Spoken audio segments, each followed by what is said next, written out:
I'd love to surprise you with that. Well, welcome, everyone. Thank you for joining me and my very special guest, who you know from such shows as Waitress, Beautiful, and Carousel. Please say hello to Tony Award winner, Jessie Mueller. Hello. Hey, Jessie, how incredible was that of you watching yourself on a clear day? That was wild. I haven't seen that in a long time. So I'm going, do we play? What? No, where are we going for? Oh, we're going, okay. That was absolutely flawless. Do you like to watch yourself? I talk to so many stars who I don't listen to my albums. I don't listen to, I don't like to really watch clips because all they do is nitpick at what should have been done. Yeah. I have an easier time listening to myself actually than I do watching myself. Listening to myself sing, listening to myself talk is a whole different thing. Well, listen, the last time you were with me was just this past April when we were celebrating the 75th anniversary of Carousel. That was such a thrilling time to have you and your co-star Josh Henry and, of course, Ted Chapin from the R&H organization. That was such a lovely afternoon. Doesn't that seem like such a long time ago, though? You know, when I realized it was April, I was like, wait a minute. It seemed like 6 months ago. It was like a different era of quarantine, I feel like. Yeah. Well, do you know we've just done 100 days of quarantine? Wow. I haven't learned enough yet. I feel like I should have learned more in 100 days, but. I was going to ask you, since I saw you in April, how are you? What have you been up to? I feel like probably not a ton has changed in my daily life. Yeah. But in terms of the physical day-to-day, but in terms of the outward awareness of what's going on and the psychological effect, deepening exploration of what's going on, that continues. Just talking to my siblings last night, we were having a virtual game night, and we were all talking about what we're experiencing and what we're reading. And man, we are in a moment. We are really in a moment. And I think, it's maybe too far of a stretch to say it's necessary, but because nobody wants hurt or pain or sickness or mistreatment. But it's like we needed to wake up as a society. And I guess if this is how it's going to happen, then we have to embrace this moment that we have to be better, to change, to treat each other better, to take care of our planet. I mean, I could go on, but it's just been mostly that and a lot of pajamas. I mean, how about you? Yeah, the same thing. I mean, luckily I get to work from home, so I get to get up and put a shirt on and set up a light or whatever. Yeah, yeah. But it's been really interesting because when this all first started, I was I couldn't get my footing right away because I was trying to wrap my head around all of this. And sure. For you were in previews for the Tracy Letts play, The Minutes. I mean, you were going to open just a few days later, but your sister Abby was supposed to actually open on March 12th. That night.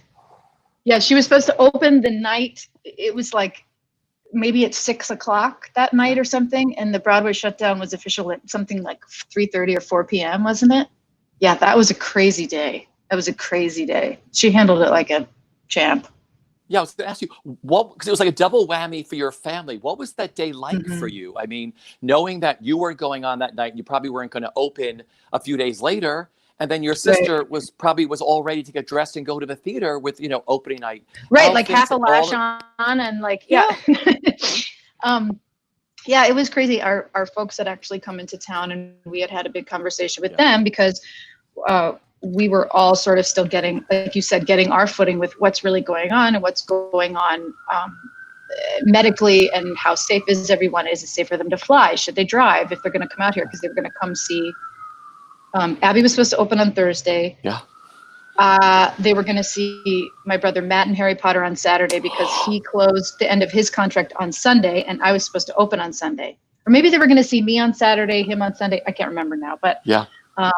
So they decided to drive out. So that weekend ended up being, there were a lot of phone calls between the family of where's everybody? How's everybody doing? What do people need? And then trying to find safe ways to to get together and connect. But I mean, I feel like we were very much still finding our footing, scrambling to figure out like what was really going on, what information we were taking in. We wanted to be super safe.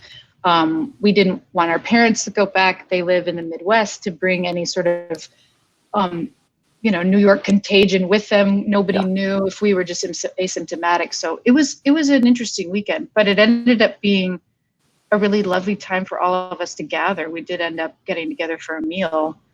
Nobody saw shows that weekend, but we were all together, which was great. What I think is great about now is even with, StreamYard or, this virtual thing, I think people are really connecting with family members again. And just like you and I, we're sitting here so intense of focusing. I think our focus has shifted because of this, of just really staying present and being in the moment and not worrying about what's really happening, a month or two down the road, because no one really knows. Isn't it such a practice in that? It is. It's right. It's hard enough to do that anyway, and it does take practice. And now it's sort of like we're forced into it. Yeah. And I totally agree with you. It's such a moment to practice that living in the moment. Which in some ways I do think that like people sort of in our industry at times we are more practiced in that, because that's kind of how we've had to live our lives. We know that our jobs only last 2 months or maybe a week, or maybe like we never know. So we're always going moment to moment to moment. And that's also as actors usually how we practice our craft. But this is a whole other masterclass, ain't it? Yeah, totally. Yeah. Well, I want to get into this weekend because tomorrow, Sunday, June 21st at 8 p.m. Eastern Standard Time, with a repeat on Monday, June 22nd at 3 p.m. Eastern Standard Time, you will be joining Seth Rudetsky for his virtual Seth Concert Series for producer Mark Cortali. What can you tell us? What can fans expect? Two of the nicest guys in show business. Totally. Well, live from the living rooms, kids. Seth is going to be in his living room. I'm going to be in this living room. And I think the thing that's most excited about it is they've got a great tech team behind this, and they've found out a way. So we're actually singing and playing live together. I mean, talk about figuring out. It's like we're using the sound from this platform and the doo-wah-diddy from this platform and the camera over here. And so knock on wood, technological, gods are smiling down on us. That's what's going to happen. And it's so fun as a performer I think a lot of us have gotten used to, there's been so many great ways that everyone is connecting and putting content out there, but it's a lot of like, here, I'll record the track and you listen into your ear while you look in this camera and listen to the thing here, but then I'll get your sound and we'll get the thing. And this is actually happening live. So as a performer, it's so fun because it feels like the real thing, baby. You know what I mean?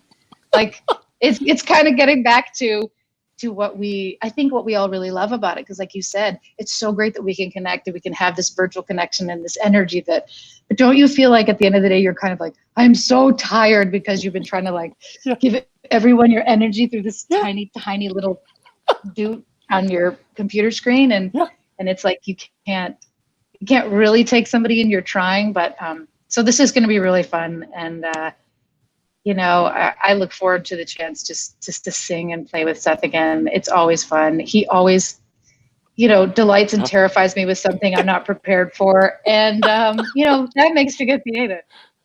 Well, I'm sure if anybody can find a clip of you from a high school show, it's going to be Seth. I was going to say, somehow. I don't know where he finds it. So have you been rehearsing with him? Like, are you just Zooming each other and like, what's happening? Yeah, there's been a lot of sound checks because of all this technological stuff that has to go on. Yeah. I mean, there's like Ethernet connections involved. Like we're going back in the day. It's pretty funny. So that's been the biggest thing. It's like, I hear you. Can you hear me? It's mostly that. It's a lot of material that we've done in his concert series before. So anybody that's seen the shows before, it'll be really fun because you kind of know the layout. It's a little like a concert. It's a little like you're hanging out with us in the living room. We're at the bar and we're telling stories. So I did say that the other day. I was like, I could have a drink if I wanted to during this concert. I mean, what's anybody going to do? I could have a martini off camera. No one would know. We'll know what you're having.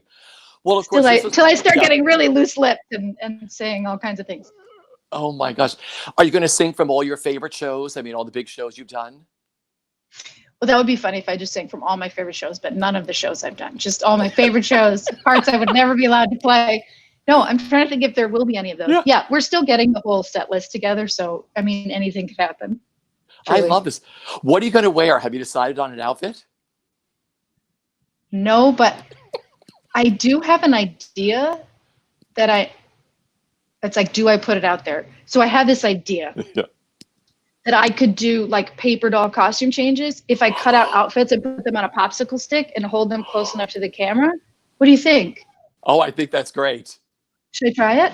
Yeah, try it. This is a whole new Okay, I'm gonna world, try it. right? Oh, I I'm think going you to should try it. I'm going to try it. I'm going to start a trend.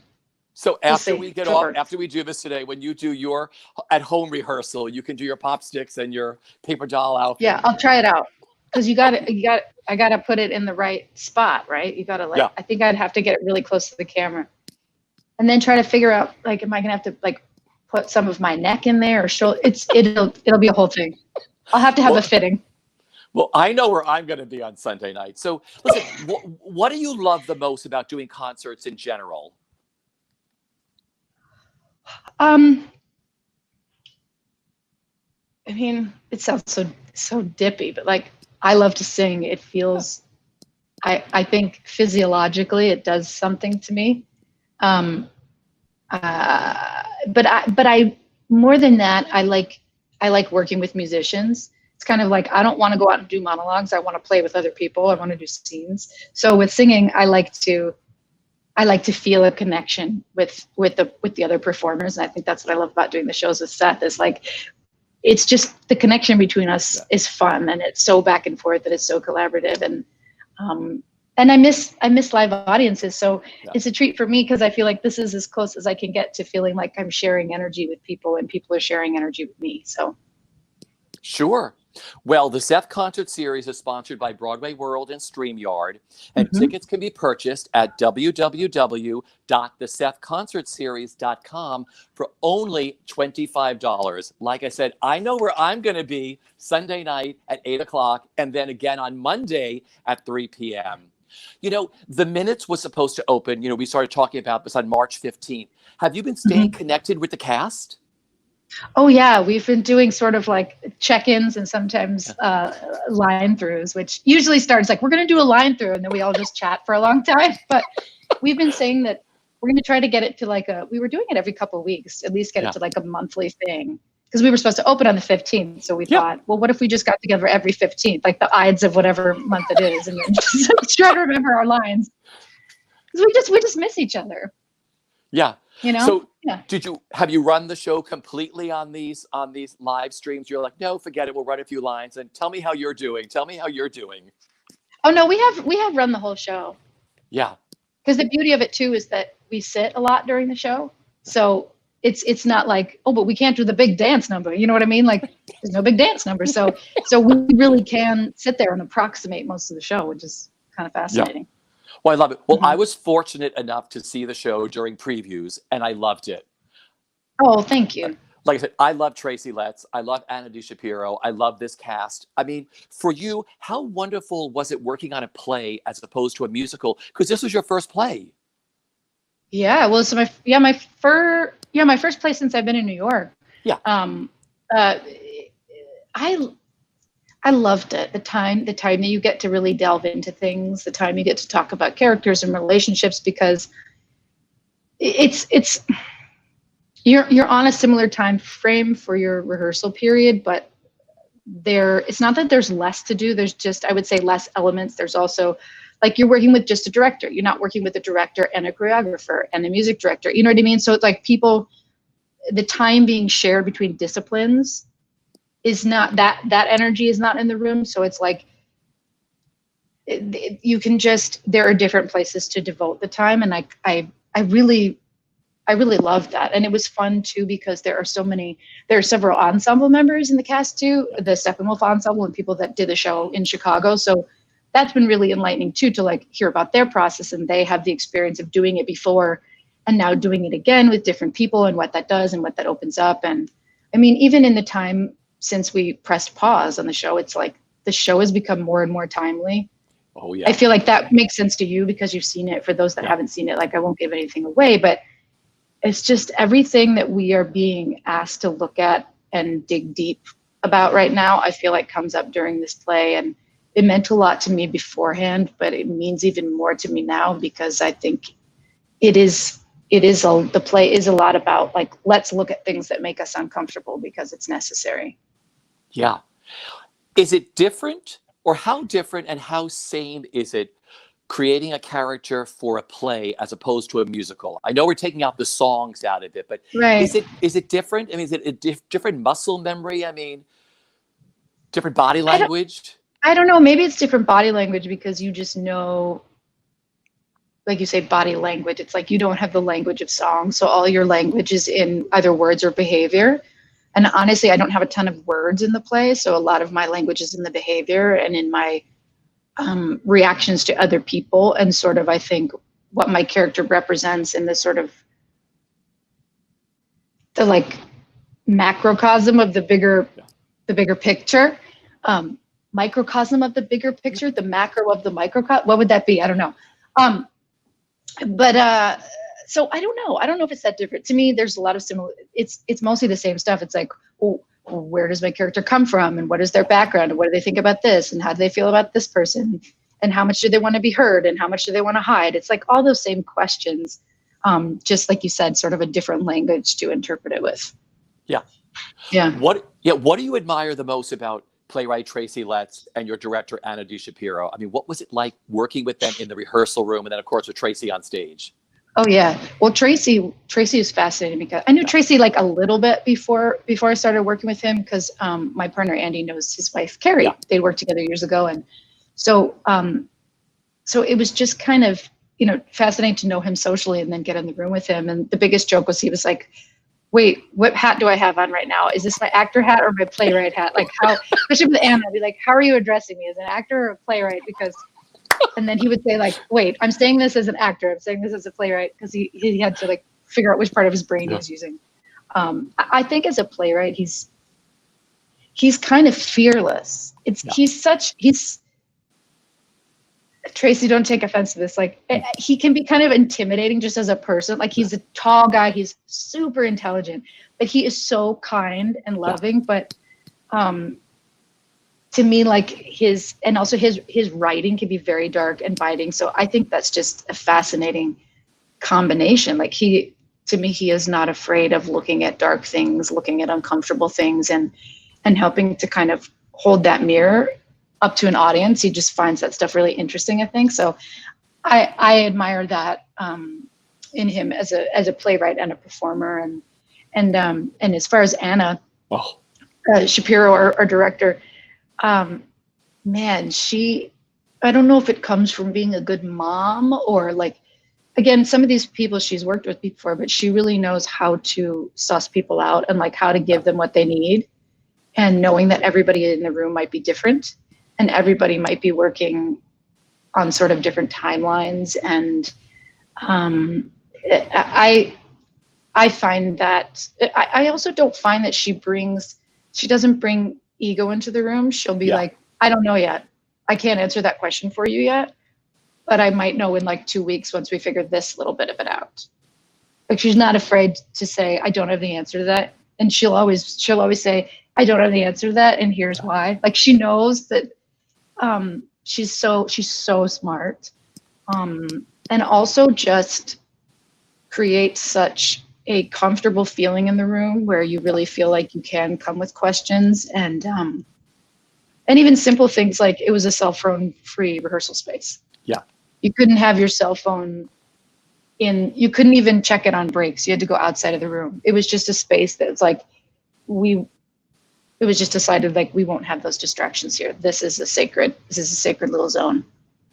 That's great. I've always adored her. Tracy sat with me for 2 hours, and I love that man. I mean, like you said, when I was putting my interview together, I was like, oh my God, is he going to be intimidating? I mean, I knew him too, but he's the sweetest man and the smartest man in the room too. Mm-hmm. You know, both of those things. I just adore him. Yeah. You know, I want to go back to the beginning. Growing up, where did your love for theater first begin, and what were your earliest creative outlets? Oh, so I grew up. I grew upside. I Yeah. grew outside of the city of Chicago, in Evanston, Illinois, and both of my parents are actors. So Yeah. I grew up going to theater. They were both doing a lot of musical theater at the time, and I grew up seeing a lot of theater in Chicago. I think the first show I ever went to, I was like 4. I mean, that's pretty tiny. Yeah. So, so that was my first. That was the first sort of exposure to it that I remember.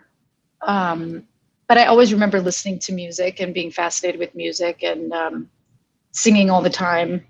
But I didn't really start performing or trying into that really until high school. That's when I sort of got into theater. Yeah. Myself, you know. Did you book your first professional job from an open call? I did, actually.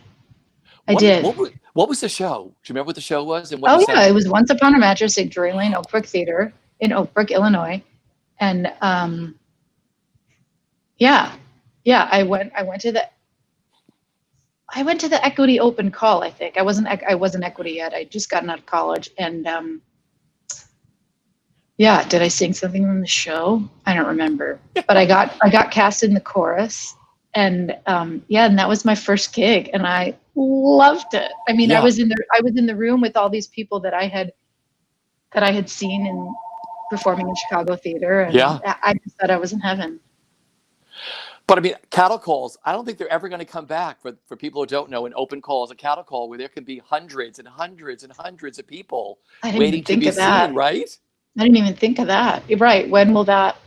So a lot of people, I think, would not miss it, but the opportunity that Yeah. affords is, yeah. I didn't even think of that. Yeah. Well, you honed your craft those first few years in Chicago. What got you to New York? I ended up auditioning for a project that was going to be mounted in New York. They were working on the revival of On a Clear Day, You Can See Forever, which was the clip you showed that was going to be a vehicle for Harry Connick Jr. And Jim Carnahan, the casting director, was coming through Chicago, casting the tour of American Idiot at the time. And so he had this other project on his plate. I still don't know how my name got on this list or how they got in touch with my agent or what happened, but I ended up going to that I guess it wasn't an open call. That would have been like an agent call or something. But so I showed up where everyone else was auditioning for American Idiot, and I was coming in for this other project. And I do remember that. Like I don't remember what I wore, but I'm sure it was some little dress and heels because I knew I was reading for a 1940s jazz singer, and everyone else was like with their guitars and their black nail polish and their eyeliner, even the guys. And I walked in and I was like, people think I'm in the wrong room. But yeah, and Jim Carnahan was so kind to me, and from that I kept going to callbacks, and then it was like they were doing a week-long reading, and then there was a month-long lab, and I was still based in Chicago at the time. And then I came and stayed with my best friend from high school for a month while we did the lab. I stayed on his floor in an air mattress, and then after that they offered me the part on Broadway. I mean, even saying it sounds weird. That's how that happened. Because I remember when the show was in tech, I ran into your director, Michael Mayer, on the street. I'd always run into Michael on the street to catch up. And Michael would be like, Richie, wait until you see this Jessie Mueller. And I was like, oh, wow. He said, she's so brilliant. And then, of course, we all fell in love with you in the show. Well, he took such a chance on me. So did all the producers and the whole Burton Layton family, and everybody really signed on and got behind me, and that, I don't take that for granted. That was a big risk, and Harry too. Harry was so instrumental, and he was behind me from day one, and rooting for me to get the part. So I'll always be grateful to him. Yeah, because that was the first big time, a big Broadway musical, co-starring opposite Harry Connick Jr. It's ridiculous. Do you have a favorite memory of that time? Listen, I saw that show 6 times, just so you Really? know. Oh, yeah. And I love when you turned around on the bandstand, so I remember everything about that show. Favorite memory for you with that? You know what? When you said that, at Backstage, I remember every night I had this cool entrance. My first entrance was from under the deck. I came up on a platform, and it was like, I had like a little, my character, she was a singer. So of course she was, a waitress moonlighting as a singer, you know what I mean? So I came up with this, I don't know, imaginary drink or something that I served to Harry.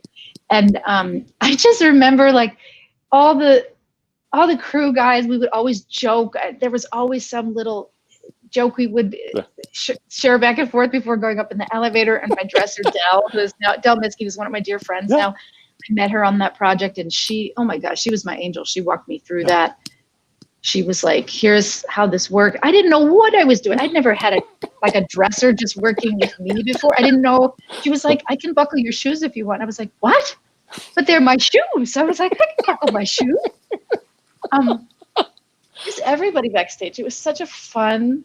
Yeah. It was just such a fun group, such a fun crew. I honestly, my mind flashes to those moments more than anything on stage. Yeah, totally. It's always those backstage moments and the family you put together. Yeah, you spend more of your time back there. You spend 2.5 on the stage every night. So, you then got to play Cinderella in Central Park at the Delacorte Theater in the Public Theater's production of Into the Woods. I love to talk to people about when they get to do a show in Central Park at the Delacorte. How magical was that for you? You played Cinderella. I got to talk to birds, and there were actually birds out there. Like I remember, once I finally learned how to kind of fly birds back to the sky, and then one night it was like they came, and I was like, yes. It was. I mean, and there were some weird nights where it was like there'd be weather. That's the other thing when you work at the Delacorte. Sometimes it almost feels very like in the best ways high school where you're all backstage like, are we doing the show tonight? The rain can't keep us down, but you really don't know whether you're going to get to do it or not. Again, just such a great company, and I remember we started the show. The set was so cool, and then the back of the set, like the turtle pond is right behind you, and the back of the set was this series of stairs, and we started the show. We like ran out, like I wish, we would crouch. We had to crouch on the stairs so they couldn't see us, and so we were all. It was like we were getting ready to go into battle or something. We're all kind of like crouched on the looking at each other like, are you ready? Are you ready? Waiting for Paul Giamatti to be like, and then we had to like run out and not fall down. There was lots of mulch involved. There were things in the mulch. I mean, it was magical. The raccoon family. I'm sure you saw a lot of the raccoons. There were some raccoons. There was some questionable smells coming from the mulch. That after a while we were like, I think this really needs to be investigated. I had to fall down in mulch a lot because I was playing Cinderella. She falls down. So we were just always, concerned about what we would discover. Well, you were in the woods, really, into the woods. We were literally in the woods. But it was magical to do a show that basically takes place outdoors. Actually, outdoors was very cool. Yeah.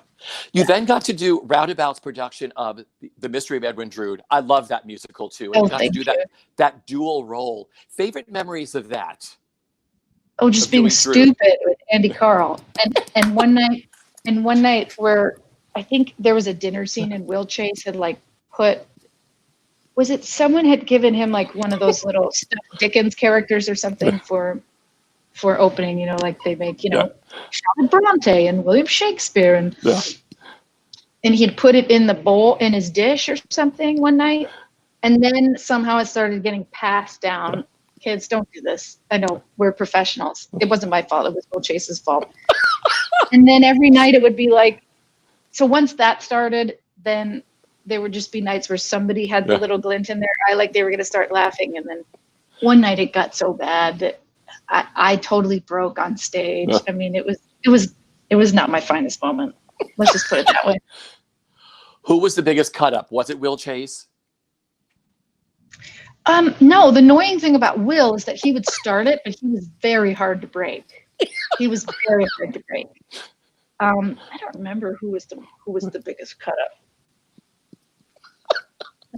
We got it under control, but I mean, sort of the whole show was everyone trying to make everybody laugh, and then the whole ending is undetermined, and the audience picks the ending, so it was like you never really knew what was going to happen, so you were kind of primed for it. You had to be ready for that sort of thing.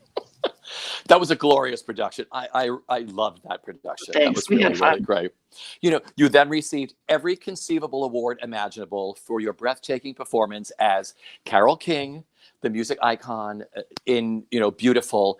What amazed me, how were you able to find her voice and her body and soul? Like, what unlocked her for you? Because, you know, we all knew you, but then you turn around on that piano and it's not Jessie Mueller, it's Carole King. Oh, well, thank you. Time and process. I don't know. I think that was one of those things. I look back now and I really had no idea what I was getting into. It probably was a terrible idea. You look at it from far away, and I you know, one of the biggest blessings was I got to meet Carole. I got to learn about her as a musician and an artist, but also as a person. I think I just really felt like I had a connection to my perception of how she viewed the world and how she wanted to do her art and how she wanted to be of service, how she wanted to be a vessel, that it wasn't about her. That really resonated with me. And so I think I took joy in getting inside somebody that was able to use their gift in such a unique way, but never wanted to make it about themselves. Yeah. And it was so fun to do all the research and do all the listening and read all the books and find every you know, video clip of her that I could, and you know, read what other people said about her.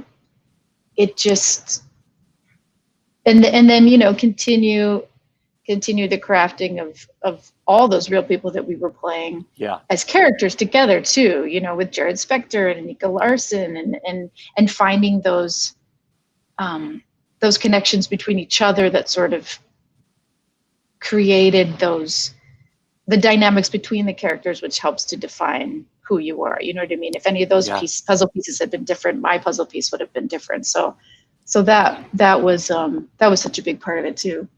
Yeah. And then, of course, there's Jenna in the beautiful musical Waitress. I mean, what was it like living inside the music of Sarah Bareilles? Oh, it was like caramel. It was like warm and warm and sweet and gooey, and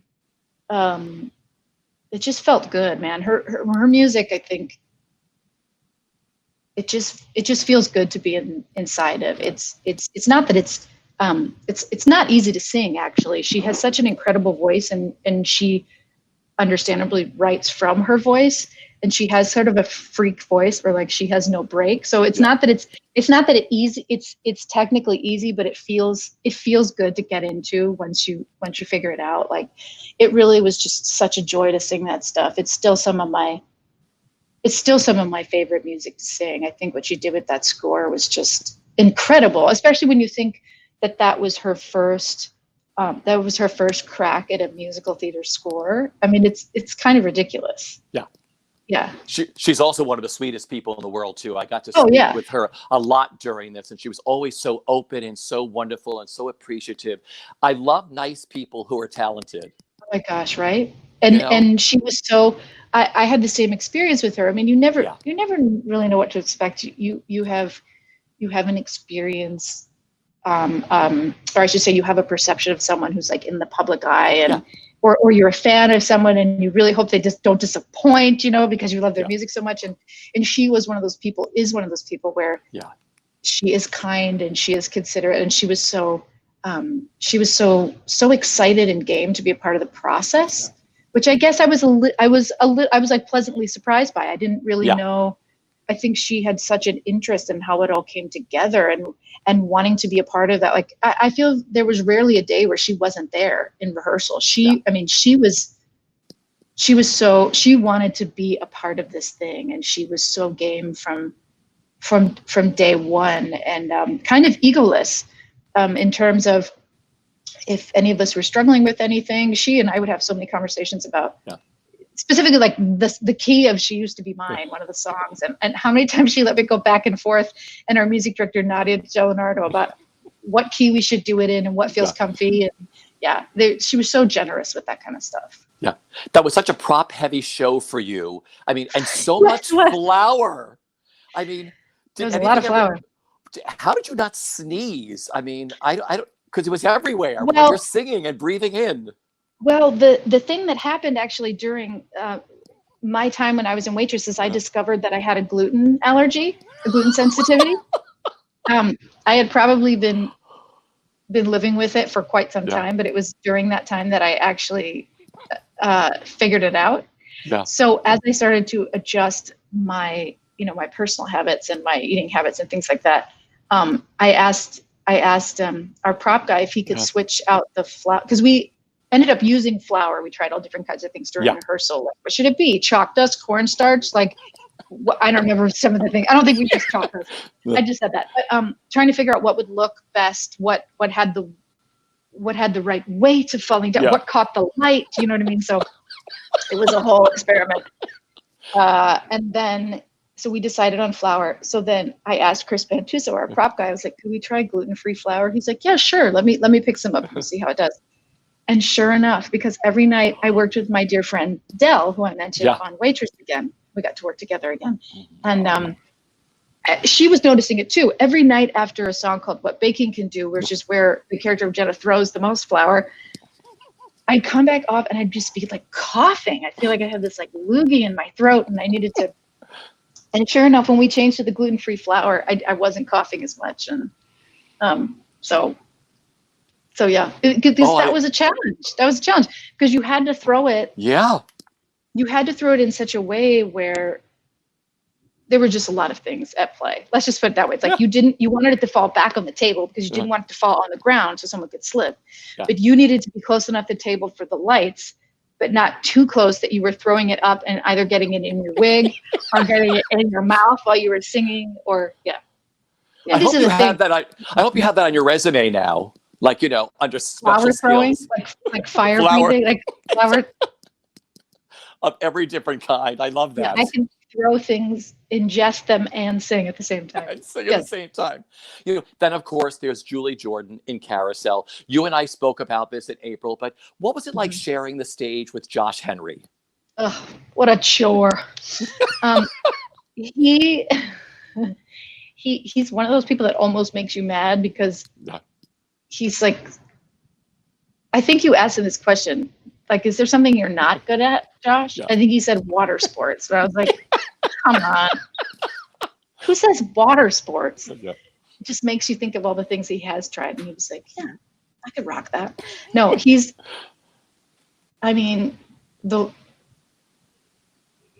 such a kind, generous, grounded soul, loving soul, that to me, that was one of the biggest blessings about working on that show with him, because what we were doing, the relationship we were portraying, was not an easy relationship. The whole arc of the show is very complex, and I think he and I just kind of saw eye to eye on a lot of like bigger life things that made sense to our understanding of the broader scope of the show, and I think that was really a great place to start. And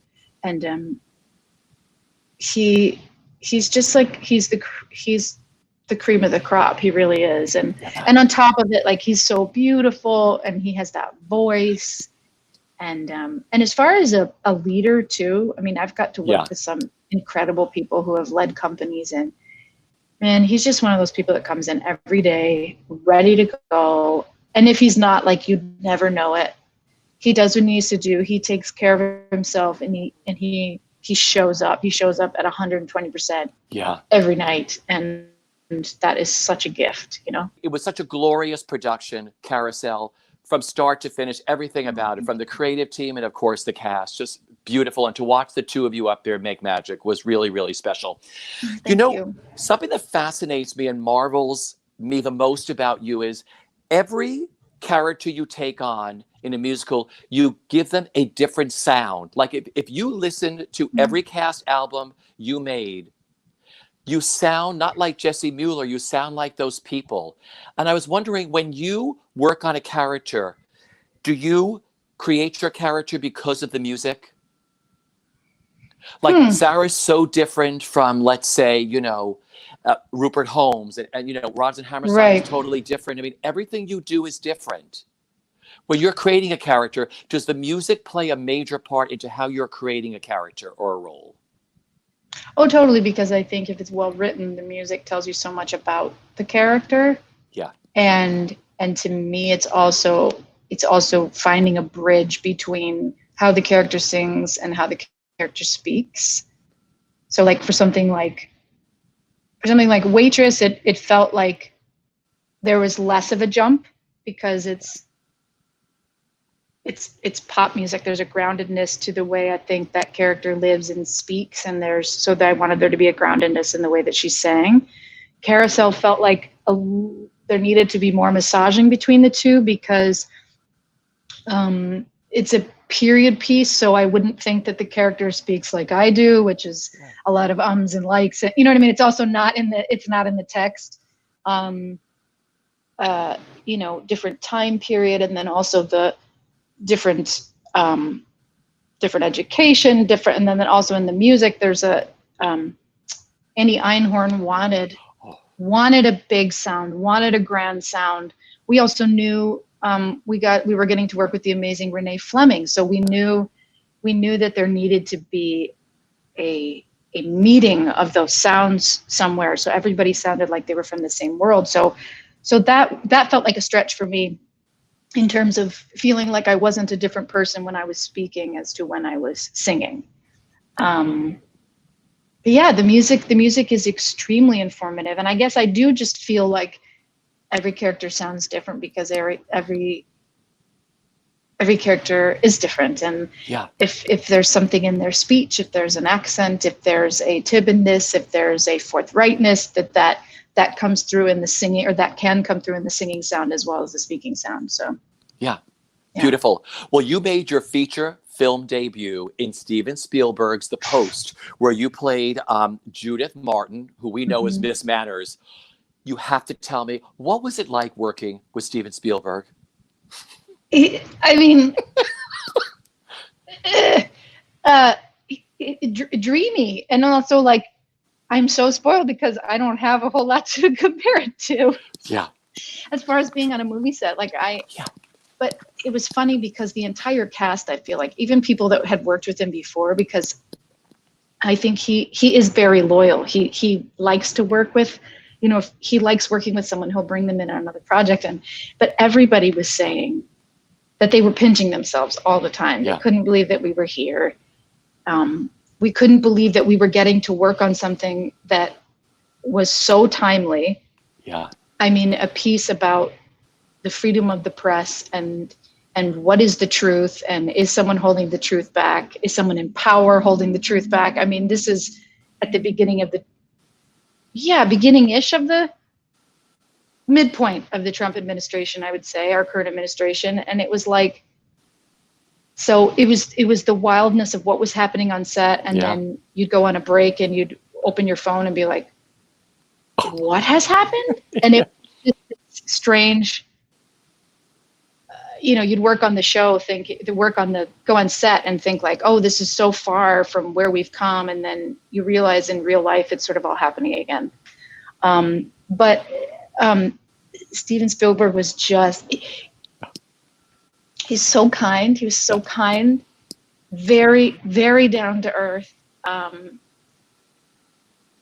and just calm as a cucumber. Yeah. He's done this a few times, so he knows what he wants. He knows the shots. He and his DP have a great relationship. So like, it's just so fun to watch them work. And I just was like at attention the whole time because I didn't want to miss anything, and slightly terrified inside and suffering from imposter syndrome. And like someone was going to find me out and be like, how did she get in here? But it kind of worked for my character too. Not that Judith Martin was timid, because she was not, but I think she was always sort of, because of the time and era, she was always fighting for her place in that world. And she's also just an incredible human being. I didn't get to meet her until after the project, but I have met her since, and she's so cool. Yeah. And it was, I mean, you could tell, I heard you say it and I was like, oh yeah, I got to do that. Like, yes, it makes me smile and feel so grateful. What a great way to make your feature film debut with that incredible cast and Steven Spielberg. Yeah, really. Well, then you also got to play country music legend Loretta Lynn opposite Megan Hilty, who played Patsy Cline in Lifetime's Patsy and Loretta. Favorite memories of that? How much fun was that? Oh my gosh. Again, Megan and I keep saying it. We're just eternally spoiled, because that was such, I don't think I've ever had a better time working on something. Yeah. I don't think I've ever had a better time working on something. And it was also so challenging. I didn't feel like I had the tools going in. I didn't think I could do it. I just didn't think but I got to watch Megan on set every day, and I got to observe and be like, oh, that's how it's done. And that's how you do that. And that's how you show up. And that's how you, and Callie Corey, our director, was amazing and just so open and answered any questions that I have. And I didn't feel intimidated to ask them, because I didn't know. And I was like, well, I got to learn at some point. So this seems like a good environment to do that. And I mean, everybody from the top down, Neil Marin, our producer, I mean, he just set such a wonderful tone, and everybody cared so deeply about the project. I mean, everybody, the prop people, the hair and makeup people, everybody, so many people had sort of personal connections to the material. We got to shoot in Nashville for about 4 or 5 weeks. And I mean, that's like country music Mecca down there. So people's family members had either been like involved with the Opry or knew someone in Patsy's band or something. It was really cool. So there was that personal connection that just sort of was embedded in the project too. So we all knew the responsibility of what we were taking on, but it was this cool sort of preciousness to it. We knew we had to handle it with care.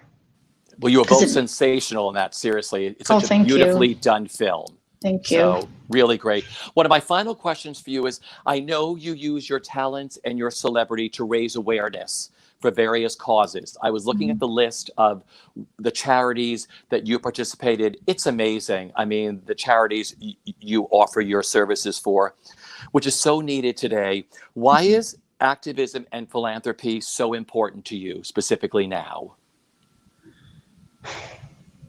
Well, we need it more than ever, because I feel like if there's anything we're supposed to learn, it's that this selfishness that has pervaded our world, our consciousness is not serving anyone. It's not serving ourselves. It's not serving our communities.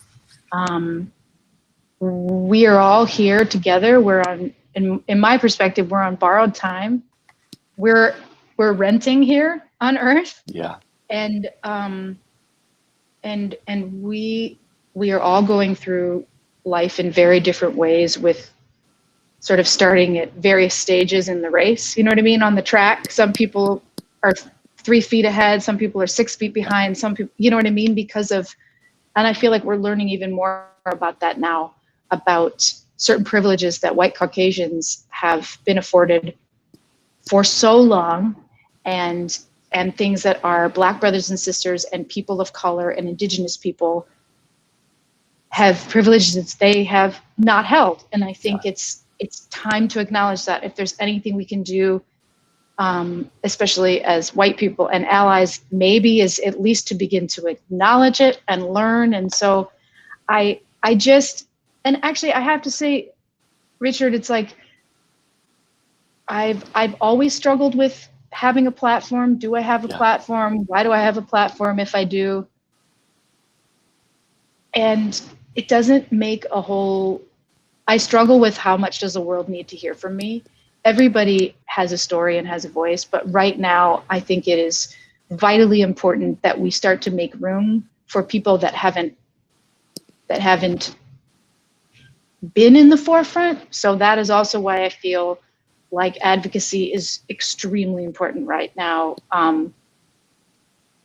You know, whether it's, I'm really big into arts education. Rosie's Theater Kids has been an organization that I've been following and supporting and just cheerleading for a long, long time, because it uses the arts to teach kids, no matter where they come from or what opportunities they've been afforded so far, that they can stand up and they can own their voice and own their experience and take up space and also be a part of something bigger. That organization teaches community, teaches advocacy for each other. The Broadway Arts Coalition is doing Broadway Advocacy. Take that again.